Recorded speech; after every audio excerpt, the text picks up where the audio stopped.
খাগড়াছড়ির পানছড়িতে উপজেলা প্রশাসনের আয়োজনে বাংলা নববর্ষ উদযাপন করা হয়েছে। এ উপলক্ষে র্যালি ও সাংস্কৃতিক অনুষ্ঠানের আয়োজন করা হয়। সোমবার ১-৪ এপ্রিল সকাল ৮:৩০টায় উপজেলা নির্বাহী অফিসার ফারহানা নাসরিনের সভাপতিত্বে বিভিন্ন বিদ্যালয়ের শিক্ষক-শিক্ষার্থীদের ও সকল পাহাড়ি সম্প্রদায়ের ব্যক্তিবর্গদের নিয়ে বাংলা নববর্ষ বরণের জন্য একটি আনন্দ শোভাযাত্রা করা হয়। র্যালি শেষে উপজেলা অডিটোরিয়াম কক্ষে স্থানীয় শিল্পীদের অংশগ্রহণে সাংস্কৃতিক অনুষ্ঠান অনুষ্ঠিত হয়েছে।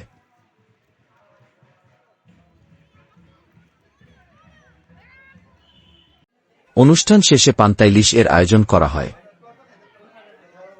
এ সময় পানছড়ি থানার ভারপ্রাপ্ত কর্মকর্তা মোহাম্মদ জসিমউদ্দিন, জনস্বাস্থ্য প্রকৌশল মোহাম্মদ জাফর উল্লাহ, প্রাথমিক শিক্ষা অফিসার মোহাম্মদ আব্দুল গনি, সহকারী কৃষি কর্মকর্তা মোহাম্মদ ইব্রাহিম, উপজেলা রিসোর্স ইন্সট্রাক্টর নুরুল করিম, পানছড়ি রিপোর্টার্স ইউনিটির সভাপতি মোহাম্মদ রাশেদুজ্জামান অলি, বিভিন্ন বিদ্যালয়ের শিক্ষক-শিক্ষার্থী, বিভিন্ন এলাকার পাহাড়ি কারবারি সহ স্থানীয় গণ্যমান্য ব্যক্তিবর্গ উপস্থিত ছিলেন। অনুষ্ঠানের তথ্য ও ভিডিও সহ বিস্তারিত প্রতিবেদন পাঠিয়েছেন আলোকিত দৈনিকের খাগড়াছড়ি প্রতিনিধি সেলিম হোসেন মায়া।